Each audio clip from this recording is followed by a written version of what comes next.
Kiara LeBlanc, welcome to Driven. Thank you. Thank you so much for being a part of season 1. I am just in so much awe of you, your story, what you're doing. So I really appreciate you taking the time. So thank you for doing this. This is awesome. I'd love to start off by asking, who are you and what invigorates you? Ooh, I'll start with what invigorates me because I think it leads a little bit to who I am. So I am someone who's invigorated by helping humanity feel better. And for me, that can come in all forms and shapes. And so in my first career at Sage, when I left and I'd spent 10 years helping people feel better through the healing power of plants, I almost felt like I was floating. I didn't know what to do with myself because I thought that was the only way I knew to help people feel better. And so through exploration, through helping myself feel better, I was able to find lifted and find a different way to help people feel better. But what I learned from that was that the common denominator needs to be helping humanity feel better somehow. And that could be through what you wear, what you eat, the probiotics you take, essential oils you use, things you move with. But what invigorates me is figuring out how we can feel better as a planet. Tell me a little bit of what you're up to right now, your background professionally, personally. Yeah. My early background, I spent the first 18 years of my life tenaciously going after film and theater. I really wanted to be an actress. At 7 years old, I read the Julia Roberts autobiography, and I read that she was paid $1 million for Pretty Woman. And I went to my dad and I said to him at some point, how much money makes Sage okay?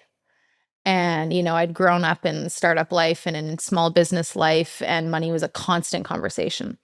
And so I said, how much money makes this all okay? And I don't know how serious it was or how much it was a throwaway comment to get a 7-year-old to go away. But the answer was $1 million. Well, I put these two things together and I was like, easy. I'm Julia Roberts, done. Everything's okay. Mom stops crying about money. Dad stops being stressed. Sage has everything it needs. Simple. So off I went, never really even realizing how much of a driving factor that was in me. I just became obsessed with, I was going to be the next Julia Roberts. And in my early 20s, I didn't want to be the actress and waitress, and Sage needed someone to do social media. And so I said, well, I can do that. And so I ran our website and I did our social, and I got to be a part of team meetings and brainstorms and marketing conversations and product development conversations. And we were only a team of about 12 at that time, and only about 6 at the office that I worked in Vancouver. And it lit my soul on fire. And I was fascinated by the innovation, the speed, the way things happened, the creativity, and getting to work with my mom. And it was a real sort of life high. And to the point where about 9 months in, my agent called me and said, is your heart even in this anymore? And I was like, no, not at all. I have fallen madly in love with what I'm doing. And I really thought I wanted to go a path of marketing and amplifying a message. And I thought that's what I would be, spending my career in. And there was a happy accident where my mom's assistant couldn't go on a buying show. And so I ended up putting up my hand and saying, well, I can go with you if she's sick. And I walked into Canton Fair in Guangzhou, and my life changed. I saw where the world was made. I saw where half the things sitting in this room, somebody walked into that buying show and had an idea and created it.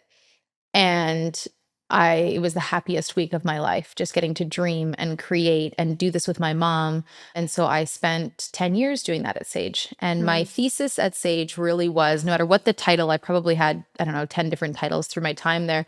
But really what my passion was I wanted to make natural sexier. I wanted to make it not that thing that sits in, your drawer. And then if you're really sick enough and someone's like, hey, do you have zinc? And you're like, yeah, I think in that cupboard somewhere. You pull it out and maybe you've used it because you got COVID. But how come it's not a part of your everyday routine? Why do we forget to take vitamins? Well, because they're put away somewhere awful. Why don't we use essential oils for preventative wellness? Because they're in some bag or some cupboard or they're put away. And so I was like, how do we make natural, sexy, shareable on our counter counters, in our purses, a part of, more a part of everyday life so that we can have preventative wellness. And so I joke that just making natural sexy was my job at Sage. Hmm. And from there, when I left, as I said before, like I really felt like I was floating because I thought, well, without Sage, I can't help people feel better. And if I can't help people feel better, like I don't really have a lot of passion to work. And I'm someone who, if I'm not passionate about it, you probably don't want me on your team. I really lose energy. I really I thrive on speed and on passion. Hmm. And so when I had my ski accident in 2020, and I tore my ACL and lots of soft tissue damage and was left not feeling very well. And as I rehabbed myself, was when I really realized, oh, there's other ways to help people feel better. And it doesn't have to be, that was a great way to get to do it for 10 years through the healing power of plants at Sage. And there's more to it.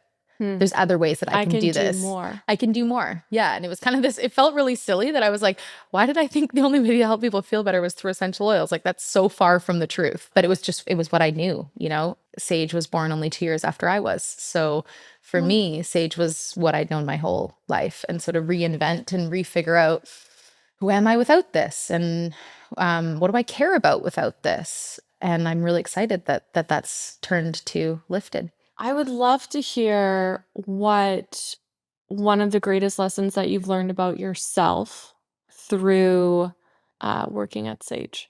I think the first one that comes to mind is something that my mom always said to me. Anytime before either of us had like a big thing, it could be a presentation, it could be a tough review with someone, it could be, she used to always say to me, don't compare the outside of someone else's life to the inside of your life. It's really easy to let comparison throw us off our game. Specifically for me, because I started at Sage so young, I was in rooms where mostly I was the youngest by like a decade or two. And so it could get really intimidating. And I could want to quiet myself, quiet my voice, quiet. Somebody else knows better. Somebody else knows better. Somebody else knows better. And I think my journey from, starting at Sage now 14 years ago to leaving 4 years ago, in that 10-year span, I started to find my voice. And as I've left Sage and now I'm on the board of Sage versus being in the day-to-day, there's a different voice that you find. And there's a realization that everybody's voice matters. And just because you're the youngest, or just because you're the only girl in a room, or just because you're the only, it doesn't discredit you. If anything, you're adding a diverse point of view that somebody else in the room doesn't have. And one of the accidental ways that I think I found success in product was because I didn't have a product development background. So I didn't know what wasn't possible. So the amount of products that I've gone after that later someone has said to me, like, I thought that was totally impossible, but I was just kind of young and ignorant and I didn't know. And so I went after the impossible. And so I think that's something is like, keep that beginner's mind, never compare yourself. The outside of someone else to the inside of you, you're always going to fall short. And you have a voice, and that voice, like it is needed in that room. If you were in a room, you were in a room for a reason. And therefore your voice is important. And so I think that for me, if I could go back and say anything to 20-year-old Kiara starting at Sage, it would be like, find your voice. Doesn't mean always use it, still have a discernment, but find your voice and know that there's value in it. Wow. That's so, so powerful. It's so interesting what you say about finding your voice because, oftentimes in our lives, we don't always find our voice until we, get to be quite a bit older. And it's something that's so empowering to go through and then finally find within yourself, and to openly express your truth is such a powerful thing. I listened to a podcast episode where you talked about the way you were treated as an employee, even though you were the daughter of two parents who owned a huge wellness brand. And what you said really stood out for me. Your mom treated you a certain way, and I think it's something really important to note. I'd love for you to kind of expand on what she said. I think my mom had a really tough job. And I look back and I give her an A+ on how she handled a really tough situation. So in my early 20s, I was diagnosed with an autoimmune condition. And at the time, we didn't know, and it's of the gut. And at the time, we didn't really know about the gut-brain connection. Today we would know, oh, if someone's having gut issues, they're also going to be struggling with, their happiness levels, their depression, like, goes hand in hand. And we understand that more today. We still don't understand it fully, but we understand that more today. At the time, my mom was kind of flying blind, and so was I. And I was absolutely showing up like a storm cloud. And the glass was always not half empty, it was empty. And my viewpoint was not necessarily as positive. It didn't match the culture of the business. It didn't match the culture of the peers that I was working with. And as my mom, she had empathy for the hell that I was going through personally. But as my leader, I needed to step up, or I needed to step out. I either needed to, like, take a step back and say, actually, my wellness is in the way and I can't produce right now, or I needed to change my mind. And it wasn't an easy meeting to have with me. And I remember, my mom is not someone who hesitates or minces her words. And so when I walked in her office and I knew she was nervous to give me my review, I got nervous. I knew, like, oh, something's up here. And she did a masterful job of just saying to me, we used a system called top grading. And so in top grading, an A player would be someone who is highly proficient and on culture. A B player would be someone who's who's on culture but not proficient. And in my case, I was showing up as not on culture and not proficient, which is what we would have called a C player. And so to sit down and look at this chart and have my mom say to me, like, I have to tell you that while I understand the personal circumstances going on behind this, you were showing up like a C player. And I knew that wasn't acceptable. I knew that that wasn't allowed for more than a quarter in our business. And I had a choice to make.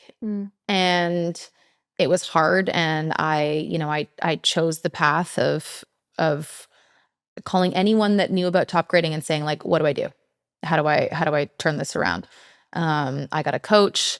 I doubled down, and I specifically didn't want peers around me to think that that was acceptable. It can't be like, well, Kiara was a dick for those 8 months. It's like, just because I was sick, like, no, that's not, we don't play with excuses, and we need to be on culture. And one of the things I loved most about working with both of my parents was the line that they held for what being on culture was and who we wanted to show up as for each other, as a business, as a family, as people in our community. I really liked what you said in a previous interview about feedback and, you taking that feedback and instead of, denying it, you realizing I can show up better. What can I do? How do I be well? And how can I focus on myself in order to show up for others better? Talk to me about your wellness journey and how wellness and movement has been integrated into your life. Yeah, I would say so. My my last 5 years at Sage were a wild whirlwind. Wellness became an aspirational value for me instead of it being innate to my behaviors. I was on 60 to 80 flights a year. Wow. And that went with not enough sleep, not enough time for movement, not making enough time for movement. And I was kind of this person who I really believed in wellness. I believed in what it could do for us. I cared about it so much, and I wasn't really able to make it a true part of me. It was this aspirational part of me. And so when I left Sage and I had my ski accident, and I said to my physio, okay, like, real goods, we were sitting in 11 months from ski season. And I was like, in 11 months, I'm skiing. What have I done to get there? How many times a week am I training? And he laughed and he was like, a week? How many times a day are you training? A day? How many times a day do you want me to train? And he's like, 5. And I laughed and he's like, I'm not kidding. And at the time, I would get on a stationary bike and I couldn't even get a full rotation. My knee would just sort of go 3 inches and we just rock back and forth. And he was like, and that's what you're going to do for 20 minutes, 5 times a day. And that went with a massive head shift because there's kind of a meditative state that you have to sit in to be able to just gruelingly sit there and rock your knee back and forth and know that that's in some way caring about your wellness. And it was a huge head shift for me around what taking care of yourself looked like, felt like. And as I went from a journey of, a wheelchair to crutches to my 3 inches on a bike to a full rotation on a bike to fast forward 11 months later to be skiing, that journey became addictive. And that journey introduced to me a different concept of what I now call fitness for a different why. So it's really easy. A lot of people have aesthetic goals. When I wanted to act and model, I had measurements my agent wanted me to keep. From the time I was 15, I got told for the first time, that my hip to waist ratio was off. And so there Wow. I was at Fitness World twice a day while in high school trying to change my hip to waist ratio. Like, Mm. who cares? How does my body function? And what this injury gave me was a different reason to train, a reason of, no, I want my body to function. I want to be able to put my suitcase up overhead and not throw out my back. I want to be able to pick up a toddler and play on the floor with a kid and not later be like, I have to go lay down. I want to have a functional body. And so now I'm way less concerned about what my deltoids look like. And I'm way more concerned with, my hip mobility and how's my stability? Am I going to fall off a curb just walking down the street?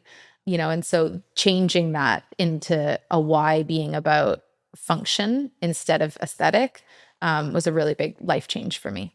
And from that whole experience, it sounds like that is what led to you creating Lifted. Am I correct? Yeah. In being told you have to train 5 times a day, I didn't want my living room to look like a physio gym. No insult to any physio gyms. They're physio gyms. They should look like that. But I didn't need my living room to look like that. And the more I trained, the more stuff I had sitting around my living room that I didn't like. At the same time, my mom wanted to outfit her gym, that she had a Peloton and a padded floor and a yoga mat because that was all she could find that was aesthetically pleasing. And she wanted weights. And we found what I'll call the Chanel of weights, and they exist and they're handmade and they're from Poland and they're beautiful and they take 6 months and they're about 5 figures to buy. So when we got a quote that was north of $50,000 for a gym, we were like, well, hold on. So you can have like the Walmart of weights, or you can have this, but like, where's this middle zone? Where's something that's just beautifully integrates into your home and your space? And so originally this was just going to be a hobby thing that I was going to design some weights. Mom was going to have them made. We called them her lifted weights. And it was going to be this little hobby project. And everyone that we told said the same thing. I hate my weights. Will you make me a set? And so by the time we're like, hold on, we're kind of starting to take orders of people who don't like their weights that we're going to make, there seems like there's a business idea here. And so we came together and now we're 2 years into Lifted Movement. I love that. And I love the fact that it just came about in such an organic way where your mom, felt that there was something missing, right? In your home in Whistler. I remember you saying, and, through you pursuing your craft, which is, developing a product, and then your mom's expertise, in retail and a myriad of other things, you kind of came together to create this. So talk to me about how this all came about from a product perspective. What is the type of research that you did? How did you figure out what materials to use? And how did you find a way to create a product that was different than anything else? Yeah, it was a very iterative process. So I started with, what did I want these, when you look, like, what was the silhouette? Okay. And so I spent a week in our neighbor's wood shop in Ontario. He's got a little shed. It's about 10 feet by 15 feet. And I spent one summer and I just went in there and I went to Home Hardware and I got a ton of wood dowels and I went to his shop and I chopped them into all different shapes and spaces. And I made 2 full wood prototypes. And I put them in our home and I just had people walk by them and see like what silhouettes were people attracted to. And what I wanted was that it didn't have that, oh, that's fitness equipment off the cuff, but at the same time, it needed to still function the way that a free weight would function. So I started with free weights. They were sort of my North Star of like, okay, if we've got the most beautiful, perfect free weights, then all other designs of other products will come from that. And so once I had my perfect wood silhouette, I then translated that into steel. I knew that I wanted to use a material that was majority recycled. So we're in a majority recycled steel content. Mhm. And then I wanted to bring something that felt really home decor into it. And so at the time, I felt like marble was the item that would feel really premium, durable enough, was beautiful, to help soften the steel. And so I moved forward with the steel and marble concept. I was fully ready to launch that. And I was putting it in women's hands, and I got the same feedback over and over. I don't like holding this. And part of our mission at Lifted is to end movement procrastination. I want to launch product that makes it easier for you to train, that makes you want to train, that reminds you to train, that's sitting in your living room and you go, there's no excuse not to, it's right there. Hmm. And hearing that people didn't want to hold them, I was like, well, shoot, we have to fix this. And so my mom had the brilliant idea of creating a silicone handle. Hmm. And so even though I'm someone who is I felt like a horse that was like so close to the finish line of this race. And now to be told, like, actually get back in the gate, you're not ready. At the time, I was devastated to put, I think, a 4 or 5 month delay on launch so that we could redesign, recalibrate, and have a silicone handle. And when the first sample came in, it was like, I looked at my mom and I was like, when you're right, you're right. And you were right. Because I Wow. definitely fought it. I wanted to launch with just steel. And now today, when I train with it, there's just no comparison. And then the sort of happy accident was not only when you enjoy holding something, you grip tighter. When you grip tighter, you're then engaging your wrist, your elbow, your shoulder, you're engaging the whole chain better. Hmm. So it's kind of this beautiful design, aesthetic accident that then turned into actually it's highly functional. And now I love training with them a lot more because of the silicone. They've got this beautiful, warm, soft feel instead of holding something cold and hard and annoying. And you less need to take off rings, which I really enjoy. Oh, interesting. Yeah. Okay. Yeah. Tell me about your product line. You've got a myriad of different options. Tell Yep. me, like, someone is just learning about Lifted. What is kind of the go-to products to buy? Yeah. So we've got a collection of 8 different sizes of free weights. Okay. It was really important to me that we did it in smaller increments. A lot of brands go from 5, 10, 15, 20, 25. Mhm. And for the female body, going from 5 to 10 when you're lifting with your upper body, like that's doubling the weight. That's a really big increment. And as a result, what happens is women undertrain and underlift. And I don't mean to generalize, but it is, we're afraid often of getting bulky. And so I want to diminish that. I want people to lift heavier. I Mhm. want that support to bone density. And so we did it in 5, goes to 8, 10, 12, 15, 18, 20, and 25. So that's our free weights. And those I would say for me are our hero item. They're what, if I can convince anybody to be lifting heavier and heavier, safely first, Mhm. and then heavier and heavier. That's my passion. We have 2 kettlebells, a 30 and a 40. And then we have little hand weights, 2s and 3s, so for more Pilates style movements, and then resistance bands. And then I think most importantly, don't want free weights that are kept under your couch, under your bed, in a cupboard, somewhere that you have to take out and put back. One, because out of sight, out of mind. 2, because how often do you like really go and dig them out? And so we have 3 different or 4 different ways that you can display your free weights. So we have a storage solution that is modular for anywhere from 1 to the full collection. We have the little arcs that one holds 3 sets, one holds 5 sets. And then in September, we'll be launching our movement cart, and that would hold the whole collection. The movement cart is sort of inspired by think of like a bar cart, but instead of hanging your wine glasses, you hang your free weights. Instead of storing your bottles, you store your kettlebells, and a really easy sort of way to have a 2 square foot gym in any space and not need to have things sprawled everywhere.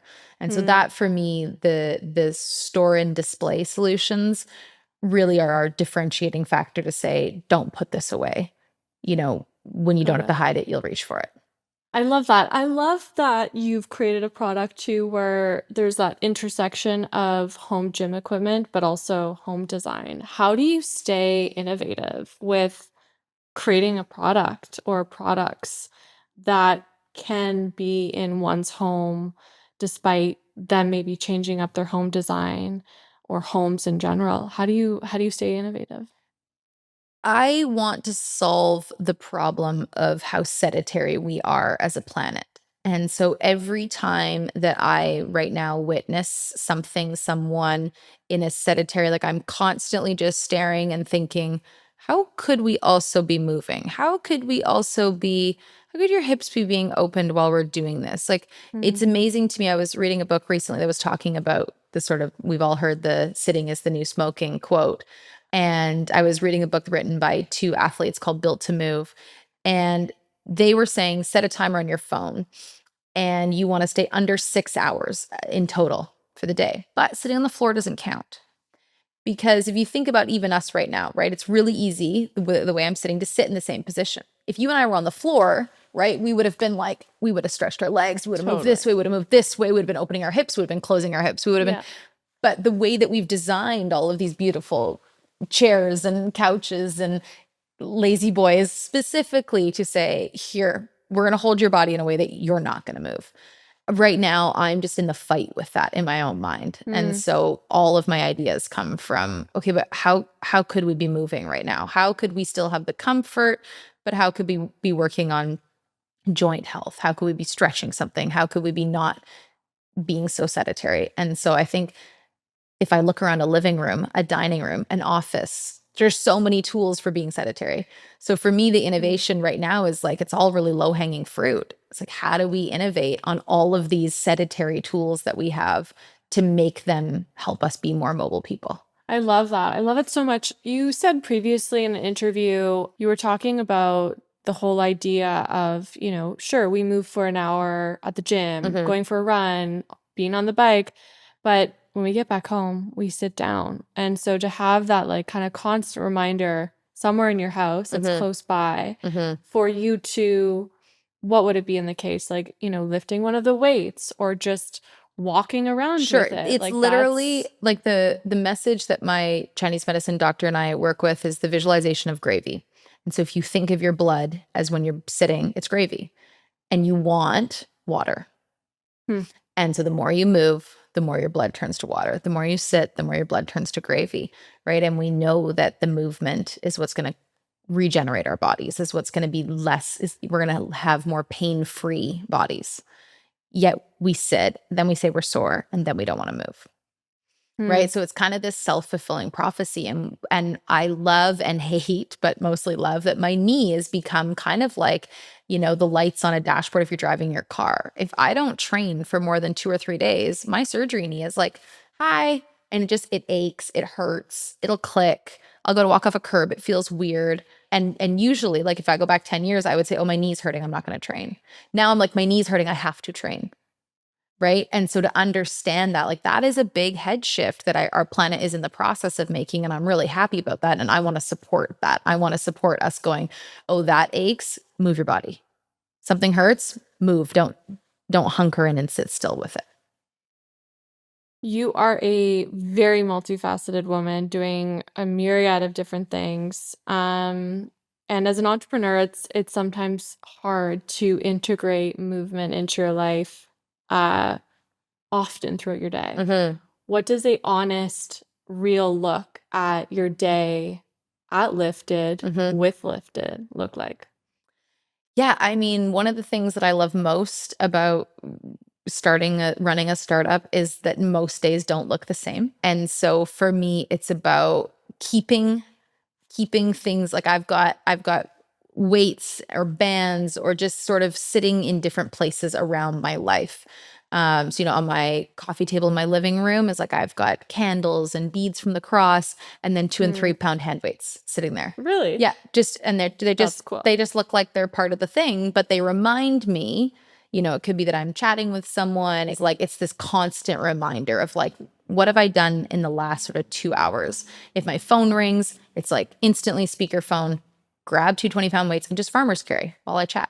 Put them down, pick them up. And they're little tiny things, but that going from heart rate resting to up, heart rate resting to up, if I can do that 6 times in a day, Mm, I'm going to be a healthier person than if I go to a 30-minute HIIT class at 7 a.m. and then I go sit for 9 hours. totally. And so I'm just trying to incorporate it of like, what is that thing I can always be doing?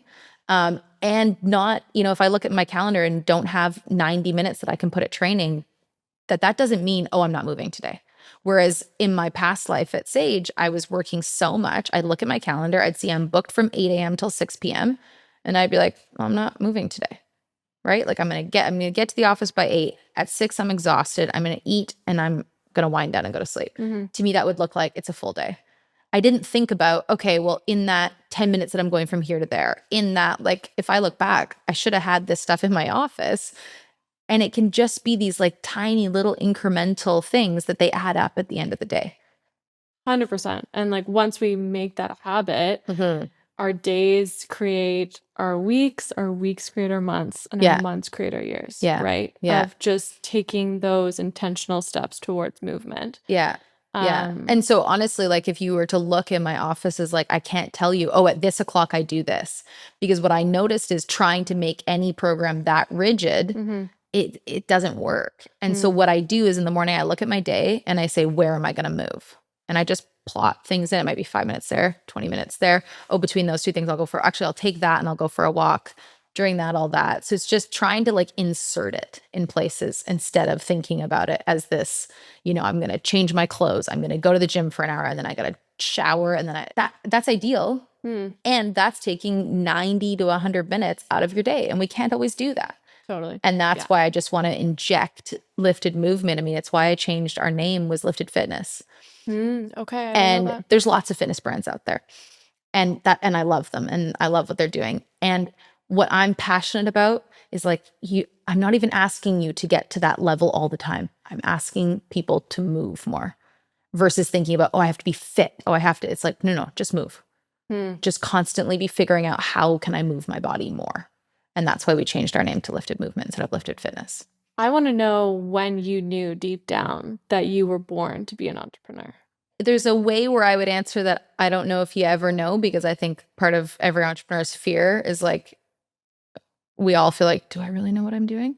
It's like you're constantly in this tear. It's like, why do people like climb a rock wall with no rope, right? They want that feeling of like the stakes are so high I could fall, right? And I think on being an entrepreneur is like very free solo in my mind. Is like the stakes are really high, and you always know that you're one micro movement from success or failure. And at the same time, I certainly when I took a step away from Sage, I took a year off when I left and just needed to find myself. And I was interviewing for a lot of CMO roles, interestingly. And I was down the road with one, and I said to my mom, it was 2 weeks before I was getting married, and I said, well, I wonder, like, if I get this job offer, like, should I take it? And she looked at me and she said, Kiara, what do you want in 5 years? Oh, in 5 years. I think I want my own business in 5 years, but I said it very hesitantly. And she said to me, if you take this job in 5 years, you will have a job. Just think about it. And that was all she said. And to me, it seemed so obvious. It was kind of like, if you eat a banana, you'll have eaten a banana. I was like, yeah, okay. If I take this job, I'll have a job. And then the more I sat with it, I was like, oh no, I get what she's saying. If I take this job, I'm going to continue in the sort of executive comfort that there is. It's somebody else's risk. It's somebody else's reward. It was weird that was the question, but somehow in my mind, hearing that, if you take this, in 5 years, you have a job, was like, no, that's not what I want. This isn't going to work. And as I interviewed with people, I could see that, like, you probably don't want me on your front line. Like, I should probably be my own boss. Do you think that you have to set yourself up financially, emotionally, et cetera, before one or you take the leap into entrepreneurship? Emotionally, yeah.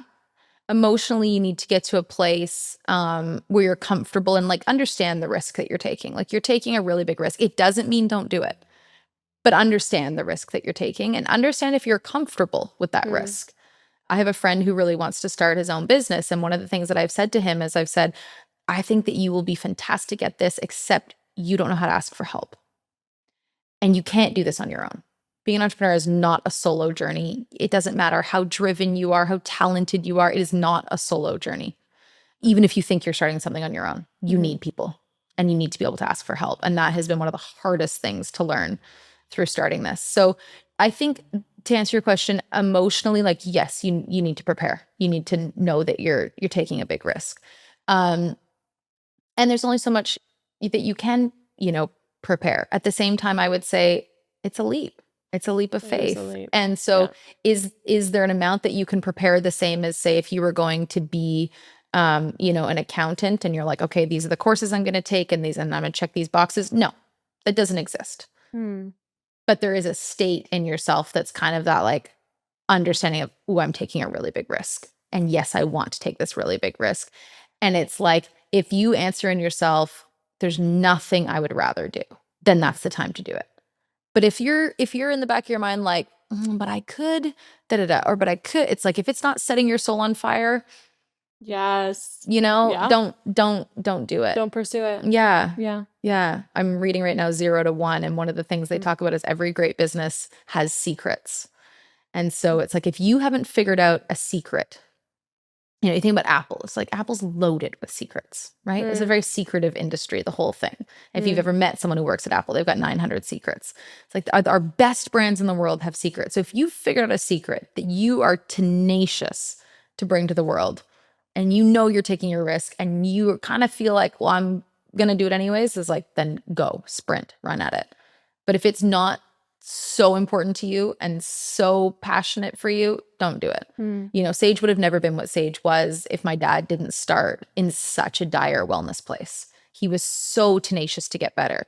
And then once he did, he was so tenacious to figure out how could we help people connect to the healing power of plants and how could we bring wellness to the masses. And without his absolute sort of Tasmanian devil wildness of being like his tenacity level for getting peppermint halo on every person that he met was like, it was a family joke. It was laughable. Like we'd be at a restaurant and we'd be like, where did dad go? And it'd be like, reliably, he's like with the bus staff, like putting peppermint halo on everyone because 100%. Wow. Because that to him was like, that was he was going to save the world one peppermint halo stick at a time. And without that tenacity, Sage would be nowhere. It needed that. And so while I loved amplifying and supporting his mission, I was so excited to find Lifted to say, oh no, this is my peppermint halo. This is my thing that I'm that excited about. I loved building Sage, but I was building my parents' vision. And this is something that's more core to me. This is something you're creating for yourself. Yeah. Yeah. Yeah. Still creating it with my mom, which I love. And, she was so excited. I said to her when we were putting all the structure together, I said, okay, so what do you think about co-CEOs? And she said, absolutely not. I absolutely want you to be the CEO this time. Wow. And so, getting to do that in a different way this time. And she said to me, if I could have any title in your business, what would it be? And I was like, you'd be the chief financial. She was like, done. And so she does all of our finances, and it's a huge gift to me. What's been the greatest lesson that you've learned from your mom and dad? When I was a kid, I found this quote that I loved, and I don't think that I could have kept it alive without they made it true, and it was impossible as just an opinion. I liked that as a hard-headed 10-year-old. Like I was like, yeah, that rings true for me. But I would say in watching them create, they have lived that, and they've been an amazing example of that for me. And I'm endlessly proud of their tenacity, their ability to never say die. They're both really high risk people. And I told my dad recently, I said to him, I think I'm a medium to high risk person. And he laughed his head off and he said, sweetie, you are a medium risk person at the height of it. And I laughed in my mind because I was like, I don't think that's true in the population. But I think compared to my parents, he's probably right. I mean, they are high risk people. Every single Visa card that my mom could get, she would max it on trying to find the next innovative product for Sage. I always think of her as like, she's the person at the poker table with Sage that just everything they got, all in, everything, all in. Yeah. And I don't think I would have that same tolerance for risk or tenacity or passion if I hadn't watched it in them. I love that. I love that so much. I think having such a supportive family around you as well as friends has sounded like it's been so, pivotal in your life to be where you're at today. Talk to me about the trajectory of Lifted. What are some of your goals? What's happening next? I mean, high level goal would be similar to Microsoft's "A Computer on Every Desk." Is I want movement in every living room. Hmm. And so when I zoom out, when will I feel like check mark I've made it is when you walk into living spaces and they're not so sedentary. When you go to cb2.com and in your drop downs and you see living room and you see dining room and bedroom, I want movement to be a category. Wow. I Okay. want to create a category where we see our living spaces as moving spaces, not as sitting spaces. And so that for me is, do I know how I'm going to get there? I have no idea. But that's sort of why it's definition BHAG is I want to hit a place where we don't see, the 400 square feet that we hang out in being spaces that we're just supposed to be sedentary. Tell me one thing that not a lot of people know about you.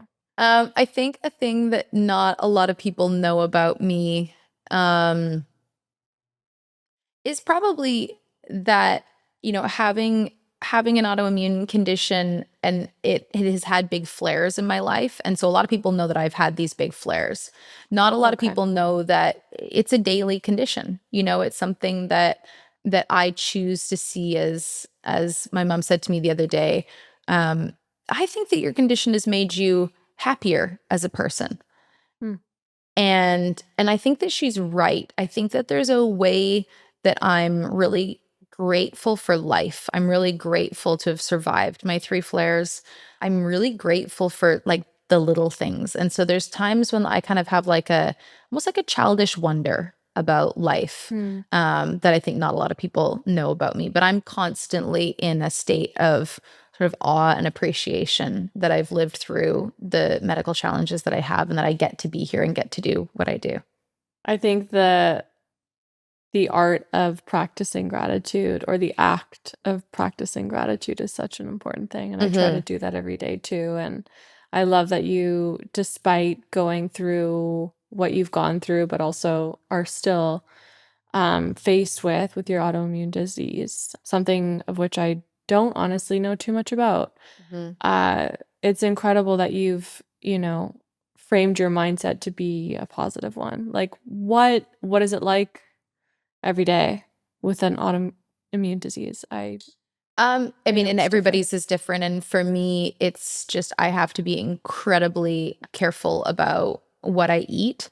And it can just sort of throw down my energy levels one day. And so I'm someone who's typically a pretty high energy person. Mhm. And so it just means it's injected a lot of patience into me. I would say if you met me, my early 20s, my patience level was like pretty close to zero. And over the last 15 years, this condition has taught me to have patience for myself and then for others. And know that some days, if your body can't, your body can't. And that was something that took me years and years and years of heartache to accept. I really wanted to, I think I let my disease get so bad because I wanted to persevere. I wanted to push through. I wanted to prove that you could sort of like bulldoze through it. And instead, it bulldozed through me. And that was a really hard lesson to learn. Mhm. And now today, one that I live with every day and know that when my body says no, my body says no, and learn to listen to that. I really wanted to touch on, I don't know if this resonates with you, but you've talked a lot about, and you did with me, about how like weights and movement, even though they're subtle movements, are for everyone and not Mhm. just athletes. Mhm. You said in another interview where you were like, you were not able to move. You were starting from like ground zero. Yeah, a lot of people that start fitness businesses, and great for them. They're starting at the top of the mountain, and they're Mhm. saying like, "Hey, check this out! I'm at the top of the mountain. If you do these things, you can be like me and be at the top of this mountain." And instead, I'm saying, "Hey, I'm at the bottom of this mountain, and I know how daunting and intimidating this can be to start. Mhm. And I'm going to figure out ways to make this easier. And as I figure those out, I'm going to pass those along." And so my target demo, and this isn't to say like, hey, if you are out there and you're young and fit and you lift weights and you want lifted weights, fantastic. I love that. Who I really want to focus on is she's in her late 40s, early 50s. Mhm. She's realizing that her estrogen is declining, and through that, her bone density is taking a hit. And how we can fix that is through lifting heavy things. And I'm most passionate that we lift heavy things and we are safe and we don't hurt ourselves. And so, in the coming months and years, what you'll see from Lifted is a deeper education platform, because I don't want people to buy our weights because they're excited about them. They think they're going to look beautiful in their home. And then they stare and they go, I don't know, totally know what to do with those. And I get a lot of customers emailing me and they say, Hi, Kiara, I found you on such and such a platform. How heavy should I lift? And I'm thinking, I can't even see you. I can't answer that question, but if you have that question, we as a brand need to find a way to give you that education. Mm. And so I really want to help people. A lot of people are in that sort of mid zone, they train, they're fit, they want to get fitter.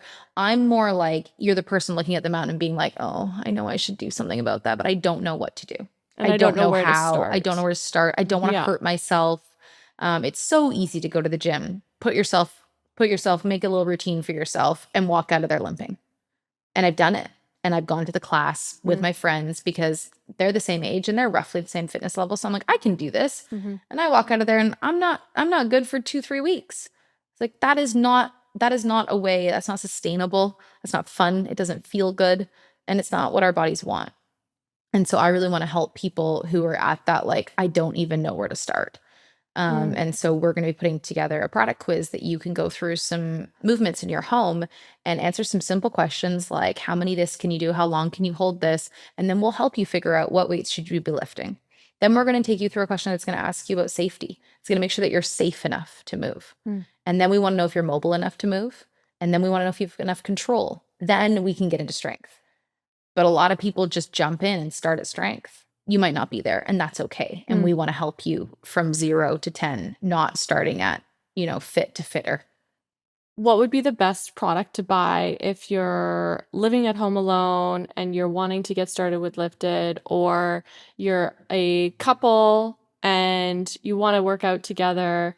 I know you talk a lot about your ideal customer, but I think what a lot of people don't realize is that your products are also for men, for all genders. Yes. Yes. And you're, creating pieces too with different colorways. Yeah, I think it's important. There's two things there. And one is that we didn't just think about design. We didn't just want pretty things to stare at. Function was just as important as Mhm. design. And so I have made sure that we are moving alongside movement experts to ensure that things are the right ergonomics to be really comfortable to train with. And that, as best we can, we're making things that people don't accidentally hurt themselves with. And then, yeah, right now we are at a funny inflection point where we have seen the I've seen lots of women at events. They come and they pick them up, they show them to their husbands, and their husbands look at it like, I'm not training with that. It's too Why? pretty. It's too pretty. It's too pretty. It's too pretty. I know. It's like, there's part of me that doesn't want to fix this. Yeah. Instead I'm like, want to say to the guy, like, it's still heavy. Yeah. Um, So what are you doing and to so, but I'm not going to do that. Instead, we are going to launch. So we have the Cloud Collection out right now, which is what you see with the Amazing. white and the Carrera marble. And we are in development right now. I'm just in prototyping phases of doing what we're going to call a Storm Collection, Ooh, okay. lovingly named by my father. I thought it was a good name. I love it. And so that will be more of a charcoal, dark marbles. It's both masculine and, it is following home trend. We're a little bit exiting the minimalist, clean white everything. Mhm. And so following on this maximalist, dark splashes, I think this will be really beautiful in people's homes.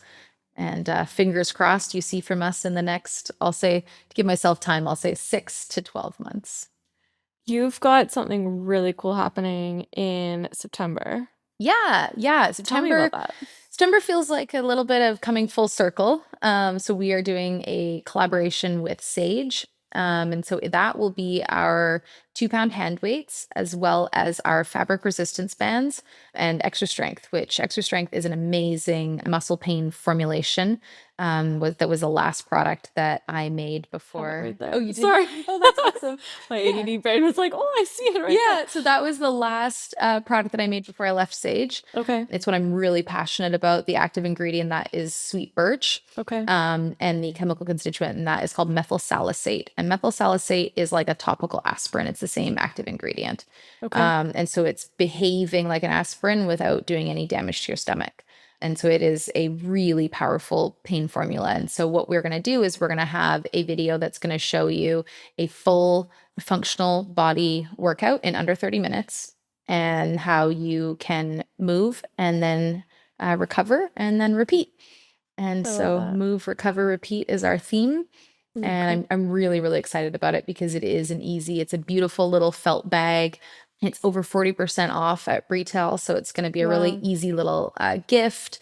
And it's something you can just throw in a weekend bag. And yes, you're adding 4 pounds to your weekend bag, but it is giving you a way that anywhere in the world you can do a 30-minute workout and you can have gone through all the functional movements of the body. Yeah, so worth the wait. Yeah. Literally. Yeah. How did this idea just come about with the collaboration? The idea to work with Sage and Lifted really came from when I looked at our Who Is She with Lifted. Ironically, there was a lot of overlap in my mind with Who Is She with Sage. And I'm still on the board of Sage, and I still spend a lot of time in stores. Anytime back in the day that I'd be having a bad day at the office and I would think, oh, why am I doing this? I can't keep doing this. It was like, just go stand in the store and you will run into someone who's got a product story that makes you think, no, I have to keep going. And so I'm still really deeply connected to the Sage brand. I still care very much about it. It'll always be like a little brother to me. And so for me, it's like my two loves coming together of two brands that I care really deeply about. So I was thrilled when Sage agreed that we should do it. Please let us know where we can find you. Of course, in all the show notes, we'll have all your information. Where can we find you personally with Lifted? How can we support you? Follow us on Instagram. So we're at lifted.movement. Okay. Or liftedmovement.com has our full catalog. And I'm personally is just at Kiara LeBlanc. Amazing. Well, thank you so much for your time. No, I so thank you. appreciate you. This is so exciting what you're up to. I can't wait to listen to the other episodes. It's a learning process for sure. But the intention behind this is to really have people realize, even through conversations, whether it's the people listening or my guests, to realize that there is truly no one else like you. So keep going and keep doing what you're doing because you are truly incredible. Awesome. And it's been such an honor to have you here. So thank you for your time. Thank you. This has been awesome.